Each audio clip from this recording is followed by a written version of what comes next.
Hi, before we talk about this week's major assignment, which is the annotated bibliography, I wanted to take just a few steps back and sort of put this new assignment into context. So far, you have focused on different kinds of basic writing. You have practiced some very basic writing skills and done well at them, coming up with a clear thesis or purpose statement around which the entire writing is centered and focused. You've learned to organize your writing in a logical way using subpoints that support that thesis and bring about that purpose. You've studied paragraphs as a tight unit, a unit focused on a subpoint, and a unit in which all of the sentences are closely knit together into a string of logic connected one by one. Now you're going to focus on another part of writing, annotated bibliography, finding and citing sources. Now there are three basic steps that you're going to carry out throughout this week. And let's go over what those steps are. The first step is that you're going to search the Savannah Tech Library databases and the World Wide Web in order to find at least 5 credible sources about your topic. At least one of those sources must be from the Savannah Tech Library, and it must be a peer-reviewed source. And we're going to talk about what that is in just a moment. Now, when it comes to searching the World Wide Web, probably the first site that comes to mind is things like Wikipedia or the encyclopedias, and those are fine. Wikipedia and encyclopedia, those are good places to start your research because they give you a good background overview of your topic. However, when writing this kind of report, paper, essay, whatever you want to call it, you can't use encyclopedias, dictionaries, Wikipedias. Why? Because those sources are merely summaries of the real sources. So what you can do is look at Wikipedias, encyclopedias, and dictionaries, and you can get that good background information or broad overview. Then you can look at the end of the articles in Wikipedia or encyclopedias, and guess what you'll find? A bibliography, a list of sources on which that article was based. So that's why you can't use it. It's like third hand. It's somebody's interpretation or summary of previous sources. So by all means, if you want to start with Wikipedia, that's fine. But be sure to look at the end of Wikipedia, and that's where you'll begin your search for sources, because you cannot cite, nor can you quote from anything from a reference source like Wikipedia or encyclopedias. Step number 2. Use a citation machine to make a reference citation. If you don't know about citation machines, I'm going to look at a few that are most reliable and how to use them to help you construct this annotated bibliography. Then after you have made the citation for the source you have found, beneath each of those citations, you're then going to write your annotation. Another name for this annotation is simply a summary or a personal response. It consists of about 3 to 5 sentences, and its most important part is you write down what you found in that source that you think you can use.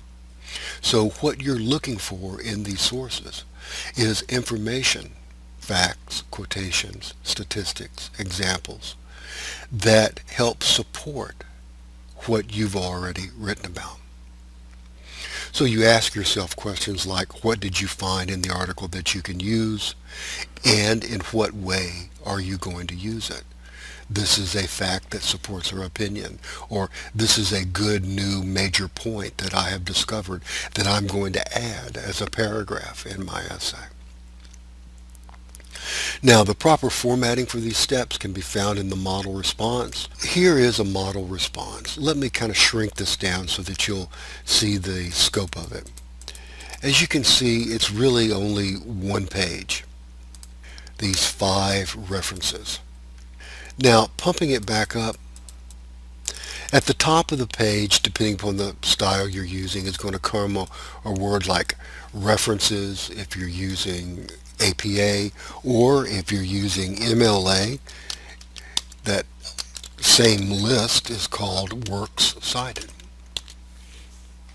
And what, what this list consists of is first, as we mentioned, step 2, which is the citation. And again, you're going to use a citation machine to arrive at the proper formatting for this citation. You have to use names, initials, periods, commas, parentheses, italics, and all that. You have to use them in a certain way. And they are double-spaced. Then comes single-spaced, your summary and reaction to and bits of information or quotations that you're going to use from that source. Okay, so for example, we have this source by Richards, Shimabukuro, Combs, and Crowder. It was published in 2004. Its title was Innovative Legal Tools to Prevent Obesity. It's the title of the article. The title of the journal where it was found was Journal of Law, Medicine, and Ethics. That was volume 42, issue number 4, and the actual article was found on those pages. And then after reading that article, Innovative Legal Tools to Prevent Obesity, the student made a summary of the article and even made some notations about how it can be used. The summary reads, vending machines were added to schools due to budget cuts. Companies paid schools to put in the machines. And so the author, the student, says to himself, these children were victims of greed.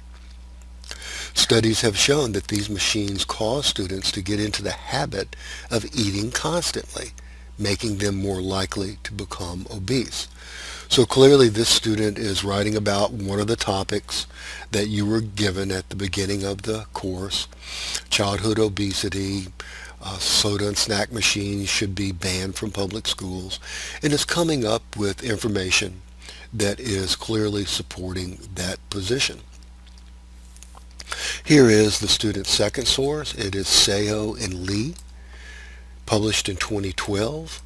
The title of the article was Association of School Nutrition Policy and Parental Control with Childhood Obesity.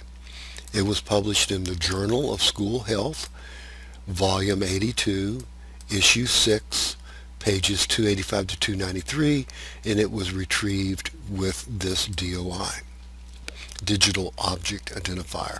Some journals have DOIs, some do not.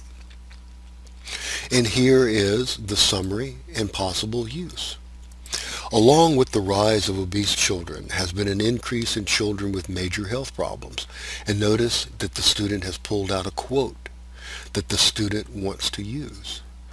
Pediatric hypertension, hardening of the arteries, diabetes, liver disease, and breathing disorders are becoming common in today's use. Pretty powerful quotation that is pretty damning of the school nutritional policies that our children are subject to. The student goes on to summarize, studies show that children who attend schools where sodas are sold are more likely to be obese than children who attend schools without them. That's a solid piece of evidence. If your thesis is soda and snack vending machines should be banned from public schools, you have just found a very credible study saying that if you really want to do something about childhood obesity, ban these machines. Because, and you can even then add this in, because they were just added out of greed in the first place. to make up with lack of funding that somebody took away from public schools, our very own children. So you can see how you start getting involved in these sources. You start thinking about how you can use them in your essay. Here is one from Shaw. The title of the article was USDA Wants Limits on Junk Foods Sold in Vending Machines. It's from a magazine called Education Week, Volume 32, issue number 21, pages 6 through 7, and here it was retrieved from a website. So this is from the World Wide Web. The United States Drug and Agricultural Committee, I don't know what USDA stands for, proposed a ban on sodas in all public schools and limits on products high in fat, calories, and sodium. Regulations will require foods to be made of whole grains, fruits, vegetables, dairy products, and or protein. The foods must also contain natural fibers. So, if the United States Drug and Agricultural Department, it's United States Department of Agriculture, excuse me. If the United States Department of Agriculture is proposing a ban, then I think you have found a very strong ally in this paper that you're writing that has as its thesis, these machines should be banned from public schools.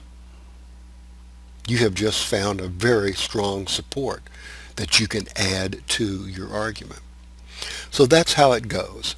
Here is Suarez. There's the citation.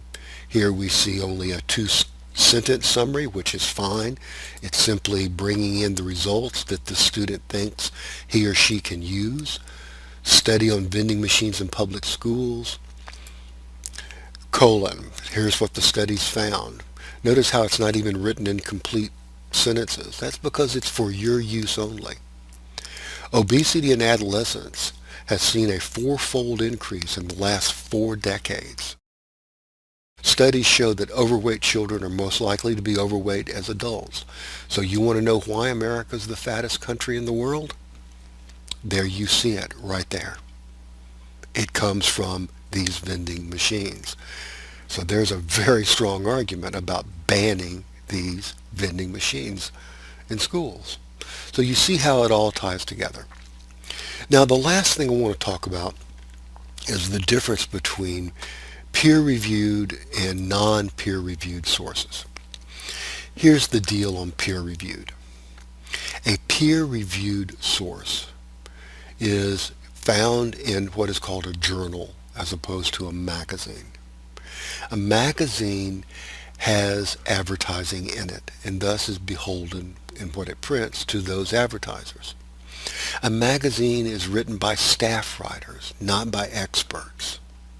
A magazine comes out on a frequent basis and therefore has less time to prepare and research its articles. And a magazine generally does not have footnotes and citations and sources listed to back up what it says. On the other hand, a journal is usually peer-reviewed. Here's what peer-reviewed means. That before an article gets published in that journal, the author's name is taken off of it, and the article is sent anonymously to experts in the field called the peer review panel. And the peer review panel, who are experts, read it and determine whether or not the study, the information, the source is authentic, legitimate, credible, timely, and give their thumbs up or thumbs down on that article. So before something is published in a peer-reviewed journal, it is vetted, it is reviewed, it is stamped acceptable, credible by a panel of experts. And that's why often you will be asked to have only peer-reviewed sources in something that you write, because it is the most credible information. Okay, so there's a kind of overview of your assignment for this week, the annotated bibliography.